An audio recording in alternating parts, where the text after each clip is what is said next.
نحمده ونصلي على رسوله الكريم اما بعد فاعوذ بالله من الشيطان الرجيم بسم الله الرحمن الرحيم اتل ما اوحي اليك من الكتاب واقم الصلاه ان الصلاه تنهى عن الفحشاء والمنكر ولذكر الله اكبر والله يعلم ما تصنعون صدق الله العظيم۔ اللہ رب العزت نے نبی کریم صلی اللہ علیہ وسلم کو جو معراج کا معجزہ عطا فرمایا، اس موقع پر قیامت تک آنے والے انسانوں کو ایک معراج کا تحفہ بھی عطا فرمایا جسے نماز کہتے ہیں۔ یہ نماز انسان پڑھتا ہے،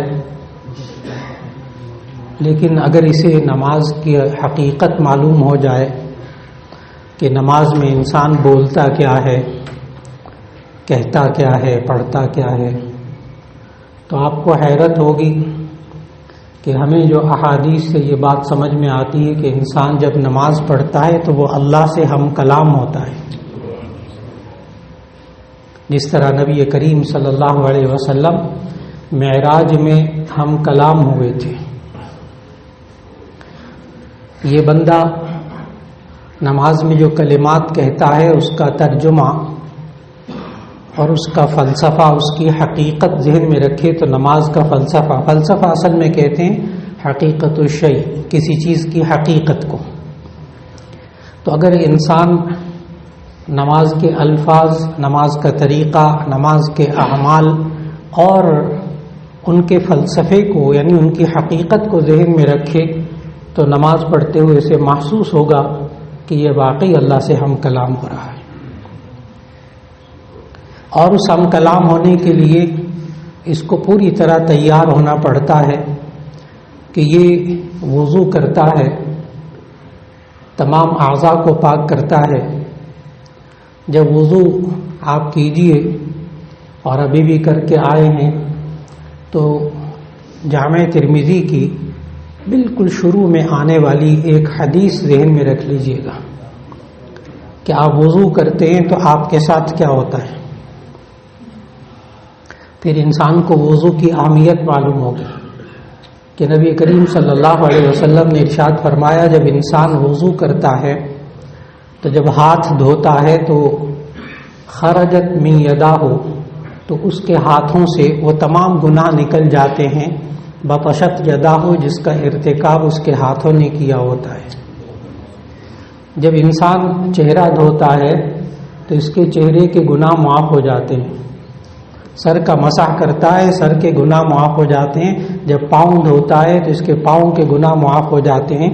اس حدیث کے آخر میں جو الفاظ نبی صلی اللہ علیہ وسلم نے ارشاد فرمائے اس پر توجہ دیجیے گا، حتی یخرج نقیا من الذنوب، یہاں تک کہ جب وہ وضو کر کے فارغ ہوتا ہے تو گناہوں سے پاک ہو چکا ہوتا ہے۔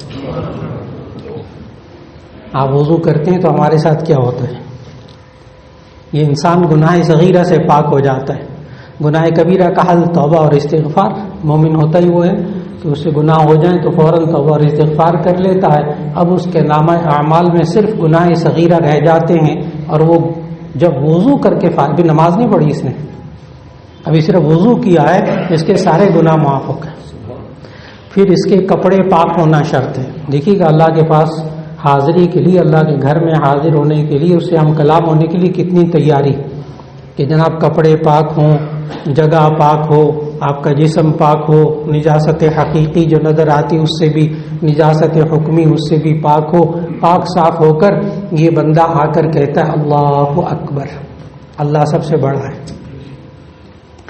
آپ اسے کہتے ہیں تکبیر تحریمہ، یعنی نماز کے اندر ایک ایک عمل کی نہ حقیقت اور اس کا فلسفہ ذرا ذہن میں رکھنے کی کوشش کیجیے گا کہ اسے تکبیر تحریمہ کہتے ہیں۔ تحریم کا معنی ہوتا ہے حرام کر دینا۔ یہ بات نبی صلی اللہ علیہ وسلم نے سمجھائی۔ صحاح ستہ میں، جامع ترمذی میں حدیث موجود ہے کہ تحلیلھا التکبیر، تحریمھا التکبیر و تحلیلھا التسلیم، کہ نماز کے اندر حرام کرنے والی چیز اللہ اکبر کہنا ہے، اور نماز کے اندر حلال کرنے والی چیز وہ سلام پھیرنا ہے۔ اس حدیث کو تھوڑا سا سمجھانا چاہوں گا تاکہ نماز کا آغاز اور اختتام دونوں سمجھ میں آ جائیں۔ فرمایا تکبیر ہوا التحلیل، تحریم ہوا التکبیر، کہ تکبیر تحریمہ جب ہم کہتے ہیں تو یہ نماز کے اندر حرام کرنے والی چیز ہوتی ہے۔ وتحلیلها التسلیم، اور جب نماز کے اندر ہم سلام پھیرتے ہیں تو بندے کے لیے چیزیں حلال ہو جاتی ہیں۔ کیسے کہ آپ نے اللہ اکبر کہہ کر ہاتھ باندھے، آپ کے لیے کھانا ممنوع ہو گیا، اب کھانا کھائیں گے نماز ٹوٹ جائے گی۔ پہلے کھا سکتے تھے، پہلے پانی پی سکتے تھے، اب پانی بھی نہیں پی سکتے نماز کے اندر، نماز ٹوٹ جائے گی۔ پہلے آپ باتیں کر سکتے تھے، اب باتیں نہیں کر سکتے، نماز ٹوٹ جائے گی، منع ہو گیا۔ پہلے آپ ہنس سکتے تھے، اب ہنس نہیں سکتے۔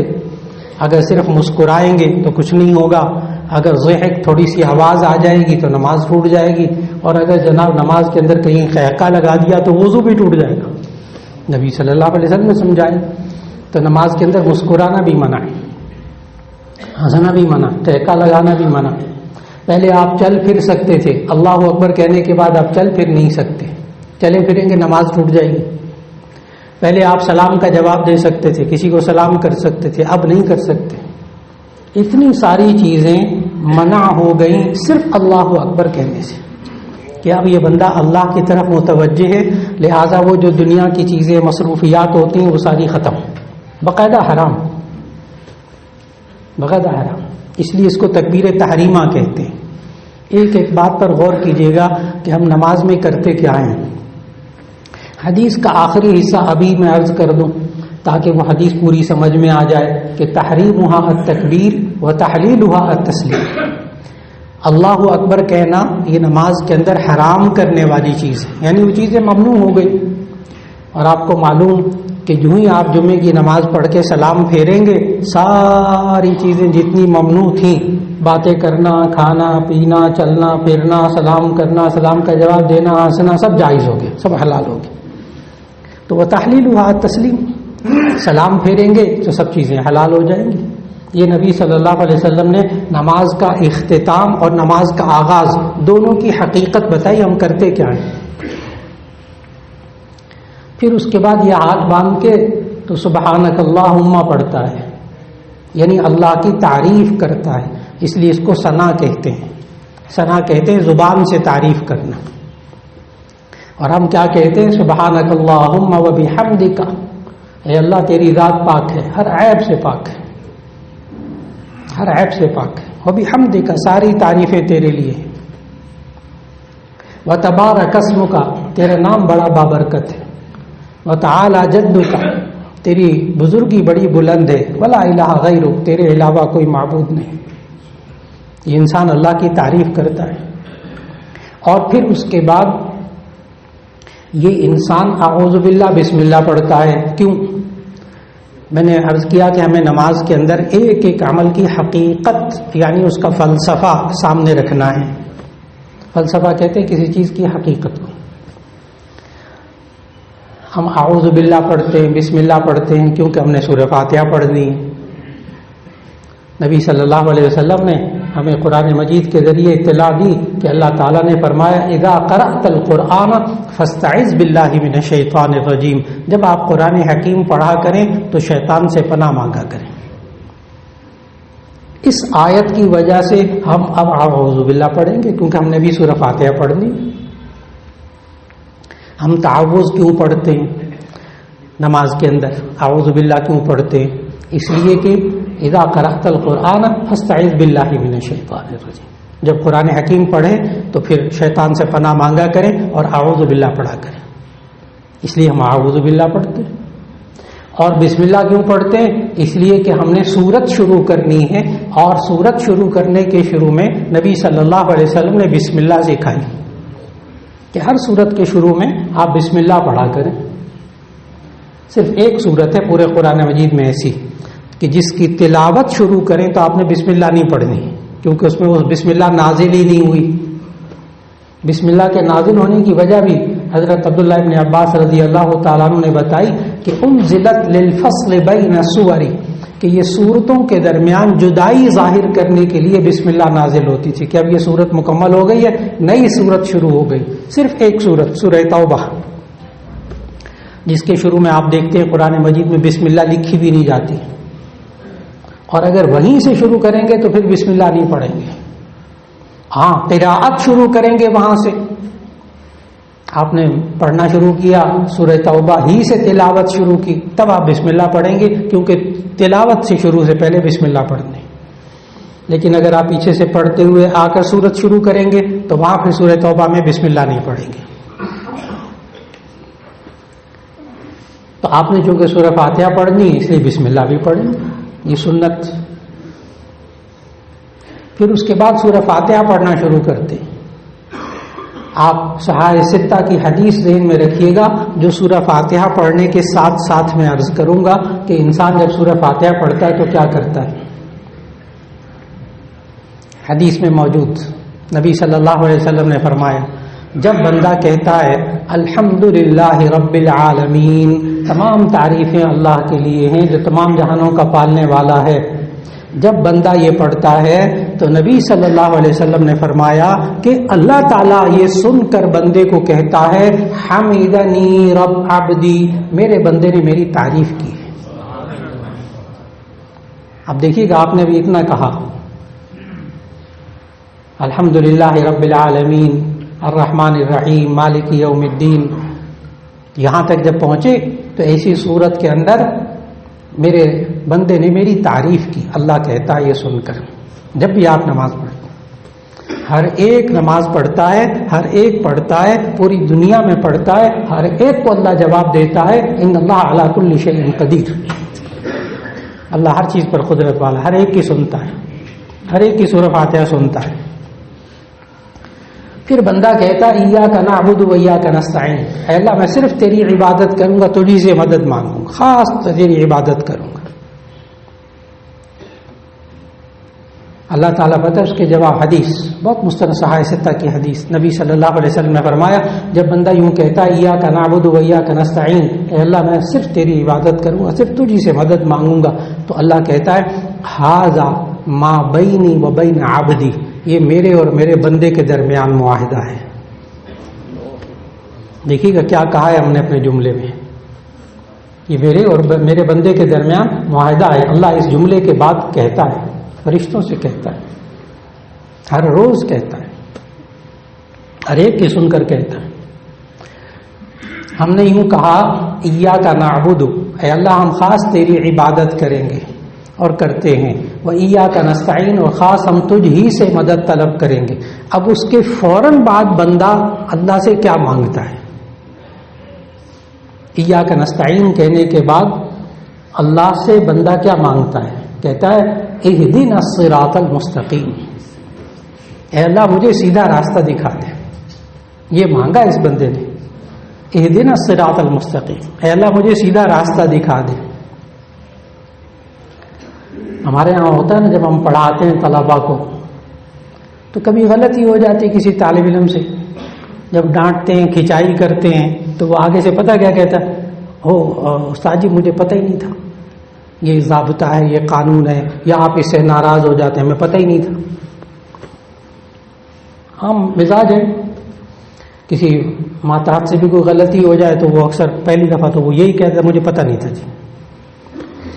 لیکن عجیب بات بتاؤں، یہ بندہ آخرت کے اندر اللہ کے سامنے نہیں کہہ سکے گا کہ مجھے نہیں پتا تھا کہ سیدھا راستہ کون سا ہوتا ہے.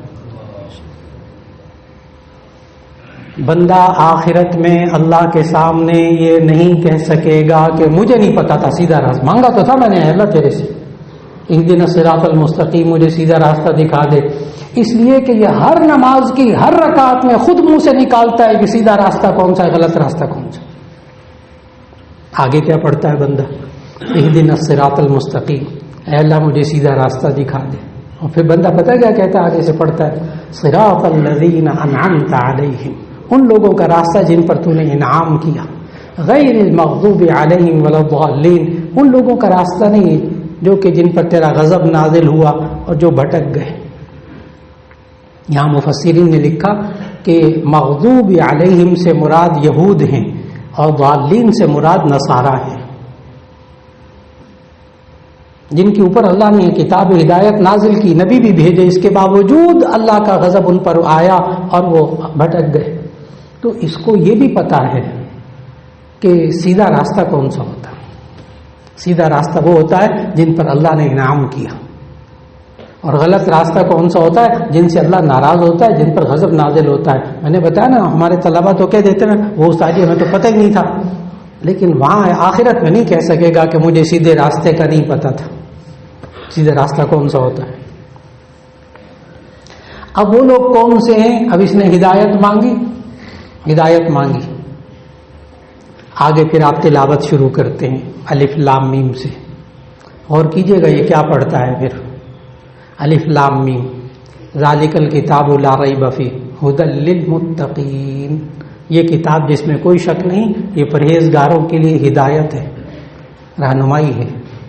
ابھی تھوڑی دیر پہلے مانگا تھا اس نے کچھ، ابھی تھوڑی دیر پہلے مانگا تھا اہدنا الصراط المستقیم، اے اللہ مجھے سیدھے راستے کی ہدایت دے دے۔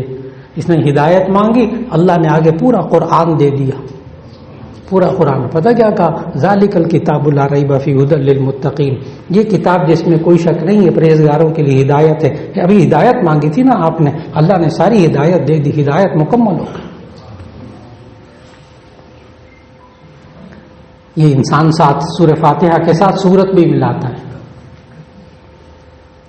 سورہ فاتحہ بھی پڑھ لی، نماز میں سورت بھی پڑھ لی۔ اب یہ کتاب ہدایت خود پڑھتا ہے، ہر نماز کے اندر پڑھتا ہے۔ بس اتنی سی بات ہے کہ تھوڑا سا ترجمہ سیکھ لینا تو اس کو یہ پتہ چل جائے گا کہ پڑھتا کیا ہے۔ جو میں نے ہدایت مانگی تھی، اس لیے ترجمہ پڑھنا بہت ضروری ہے۔ تلاوت کا الگ ثواب، ترجمہ پڑھیں گے تو اس سے سمجھ میں آئے گا پڑھا کیا۔ جیسے میں نے ابھی سورہ فاتحہ کا ترجمہ کیا، الف لام میم کی ایک آیت کا ترجمہ کیا، ایک دم بات سمجھ میں آنی شروع ہو گئی کہ ہم کرتے کیا ہیں۔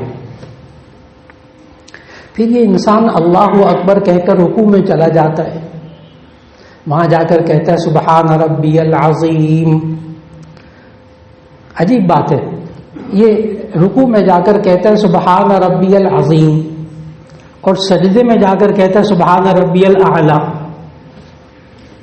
اس کا الٹ کیوں نہیں؟ ویسے الٹ بھی کر لیں تو کوئی حرج نہیں، نماز ہو جائے گی، نماز ہو جائے گی، اس لیے کہ تسبیح سنت غیر مؤکدہ، کوئی نہ بھی مانگے خاموش بھی رہے تو فرض رکوع ادا ہو جائے گا، تسبیح کرنا سنت۔ لیکن میں یہ عرض کر رہا تھا کہ سبحان ربی العظیم کہتا ہے رکوع میں، اور سجدے میں کہتا ہے سبحان ربی الاعلی، کیوں؟ اس کی وجہ الفاظ کا ترجمہ ذہن میں رکھیے گا۔ سبحان ربی العظیم، پاک ہے میرا پروردگار، میرا رب جو بڑی عظمت والا ہے۔ کسی کے سامنے جھک جانا یہ ذلت ہے، کسی کے سامنے جھک جانا یہ ذلت ہے، اور ذلت کی جو ضد، اس کا جو اپوزٹ ہے وہ ہے عظمت۔ ذلت کی ضد عظمت۔ یہ انسان جھک گیا اللہ کے سامنے ذلت کی حالت میں۔ ہاں، یہ رکوع سجدہ جو ہے نا، یہ ذلت کی حالت ہے۔ اسی لیے نبی صلی اللہ علیہ وسلم نے منع فرمایا کہ رکوع کے اندر اور سجدے کے اندر قرآن مجید کی تلاوت نہیں کرنی، مکروہ ہے۔ سجدے کے اندر اور رکوع کے اندر قرآن مجید کی تلاوت کرنا مکروہ ہے۔ جامع ترمذی کی واضح حدیث ہے کہ نبی صلی اللہ علیہ وسلم نے فرمایا رکوع اور سجدے میں تلاوت نہیں کرنی۔ کیوں؟ اس وقت آپ عظمت والی حالت میں نہیں ہیں، اس وقت آپ ذلت والی حالت میں ہیں، اور ذلت والی حالت میں عظمت والا کلام نہیں پڑھنا۔ تو رکوع میں تلاوت نہیں کرنی، رکوع میں نہیں قرآن پڑھنا، رکوع میں جا کر سبحان ربی العظیم کہنا۔ غور کیجیے گا، ذلت کی ضد عظمت، بندہ گیا ذلت کی حالت میں، جھک گیا، اور وہاں جا کر اللہ کی عظمت کا اقرار کرتا ہے، سبحان ربی العظیم۔ اچھا، سجدے میں جا کر سبحان ربی الاعلی کہتا ہے، سبحان ربی الاعلی، پاک ہے میرا رب جو بڑا اعلیٰ ہے، بلند۔ یہ جو بلندی ہے نا، بلندی، اس کی ضد ہے پستی۔ بلندی کی ضد پستی، پستی کی ضد بلندی۔ انسان کی سب سے اونچی چیز، سب سے اعلیٰ چیز انسان کی پیشانی، یہ زمین پر جا کر رکھ دیتا ہے، پستی کی انتہا ہے. یہ اپنی پیشانی زمین پر رکھتا ہے، یہ پستی کی انتہا ہے جو صرف اللہ کے لیے جائز ہے اور کسی کے لیے سجدہ کرنا جائز نہیں. یہ پستی کی انتہا ہے اور پستی کی ضد ہے بلندی، اس لیے یہ سجدے میں جا کر بلندی کا اقرار کرتا ہے. سبحان ربی الاعلیٰ، پاک ہے میرا پروردگار جو بڑا بلند ہے. تو آپ نے غور کیا نماز کے اندر یہ کیا کرتا ہے؟ پستی والی حالت میں جا کر یہ اعلیٰ بلند ذات کو پکارتا ہے. اچھا رکوع میں جا کر سبحان ربی العظیم کہا اور پھر اس کے بعد کھڑا ہوتا ہے، پتہ کیا کہتا ہے؟ امام کہتا ہے سمع اللہ لمن حمیدہ، مقتدی کہتا ہے ربنا لک الحمد یا ربنا ولک الحمد، دونوں الفاظ احادیث میں موجود. مقتدی اگر بندہ اکیلا نماز پڑھ رہا ہو، مقتدی نہ ہو امام کا، تو پھر دونوں کہتا ہے. لیکن جب امام کے پیچھے پڑھتے ہیں تو عجیب بات ہے، امام کہتا ہے سمع اللہ لمن حمیدہ اور مقتدی کہتے ہیں ربنا ولک الحمد. اگر آپ کو سمع اللہ لمن حمیدہ کا ترجمہ سمجھ میں آ جائے نا تو آپ غور کیجئے گا اس کی حقیقت پر کہ یہ جملہ ہے کیا. کہ بندے نے جا کر رکوع میں کہا سبحان ربی العظیم سبحان ربی العظیم، تو کھڑا ہو کر کیا کہتا ہے؟ سمع اللہ لمن حمیدہ، سن لیا اس اللہ نے جس کی تعریف اس بندے نے کی. اگر آپ تھوڑی توجہ ترجمے پر کریں گے تو آپ کو معلوم ہو جائے گا کہ یہ جملہ کس نے کہا، کس کو کہنا چاہیے تھا یہ جملہ. سمع اللہ لمن حمیدہ، اللہ نے سن لیا اس بندے کی بات کو جس نے اس کی تعریف کی. تو یہ جملہ کس کا ہونا تھا؟ اللہ کا. اور زبان کس کی استعمال ہو رہی ہے؟ بندے کی. تو امام سمع اللہ لمن حمیدہ کہتا ہے. اچھا جب اللہ نے بات سن لی نا تو سارے مقتدی پیچھے سے پتہ کیا کہتے ہیں؟ کہتے ہیں ربنا ولک الحمد، اے ہمارے رب تمام تعریفیں تیرے لیے کہ تو نے ہماری بات کو سن لی. آپ نماز میں کرتے کیا ہیں؟ آپ نماز میں کرتے کیا ہیں؟ اللہ سے ہم کلامی، اللہ سے ہم کلامی. پھر اس کے بعد آپ تشہد میں بیٹھتے ہیں، التحیات پڑھتے ہیں، وہاں پتہ اللہ سے معاہدہ کرتے ہیں، وعدہ کرتے ہیں التحیات للہ. تمام قولی عبادتیں، زبان والی عبادتیں اللہ ساری تیرے لیے ہیں. والصلوات، تمام بدنی عبادتیں بھی اللہ میں تیرے لیے، بدن بھی استعمال کرتا ہوں تیرے لیے. والطیبات، جتنی مالی عبادتیں ہیں اللہ سب تیرے لیے کرتا ہوں. میں اپنی زبان، میں اپنا جسم، میں اپنا مال سب اے اللہ تیری خاطر خرچ کرتا ہوں، تیرے کام میں لگایا ہوا ہے. اشہد ان لا الہ الا اللہ.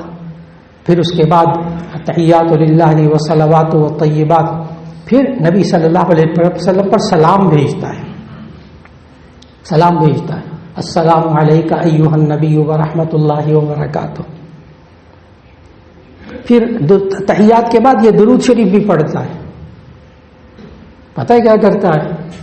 اس لیے کہ اللہ نے حکم دیا تھا ان اللہ وملائکتہ یصلون علی النبی یا ایھا الذین آمنوا صلوا علیہ وسلموا تسلیما. اے ایمان والو تم نبی صلی اللہ علیہ وسلم پر درود و سلام بھیجو. کیوں؟ اللہ اور اس کے فرشتے اس پر صلوات بھیجتے ہیں. تب آپ نے غور کیا اس حکم پر ہم نماز میں عمل کرتے ہیں. السلام علیکہ ایھا النبی، یہاں سلام کرتے ہیں، اور اللہم صلی علی محمد، یہ ہم درود پڑھتے ہیں. اور اس درود کی اہمیت بھی آپ کو بتا دوں تاکہ آپ کو سمجھ میں آئے نماز کا کتنا گہرا تعلق ہے معراج کے ساتھ. کہ جب یہ آیت نازل ہوئی کہ اے ایمان والو تم بھی نبی صلی اللہ علیہ وسلم پر درود و سلام بھیجا کرو، تو ایک صحابی نے عرض کیا یا رسول اللہ صلی اللہ علیہ وسلم ہم آپ پر سلام کیسے بھیجیں؟ یہ تو ہمیں معلوم ہے کیونکہ تحیات میں تشہد میں نبی صلی اللہ علیہ وسلم نے سلام سکھایا ہوا تھا، سلام سکھایا ہوا. السلام علیکم ایھا النبی. صلاۃ ترجمہ آتا تھا، صلاۃ کا معنی دعا. لیکن کیسے کریں ہم آپ کے لیے دعا؟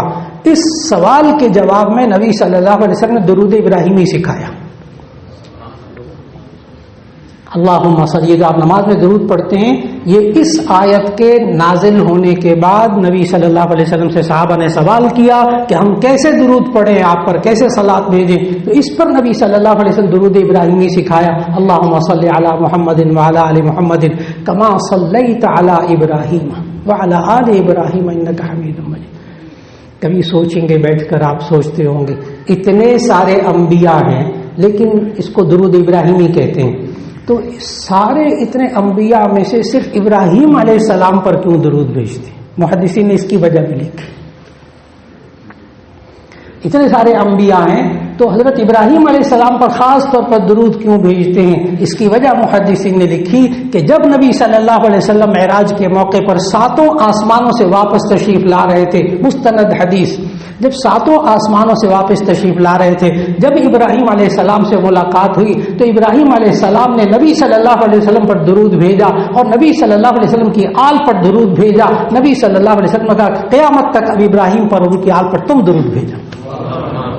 اس کا بھی معراج سے تعلق، اور پھر دعا کرتے ہیں ربنا رب اجعلنی مقیم الصلاۃ ومن ذریتی ربنا وتقبل دعا، اور پھر ربنا اغفر لی ولوالدی، سب کے لیے مغفرت کی دعا کرتے ہیں، پھر سلام پھیر دیتے ہیں، نماز مکمل ہو جاتی ہے، جو چیزیں ممنوع تھی سب حلال اور جائز ہو جاتی تھیں۔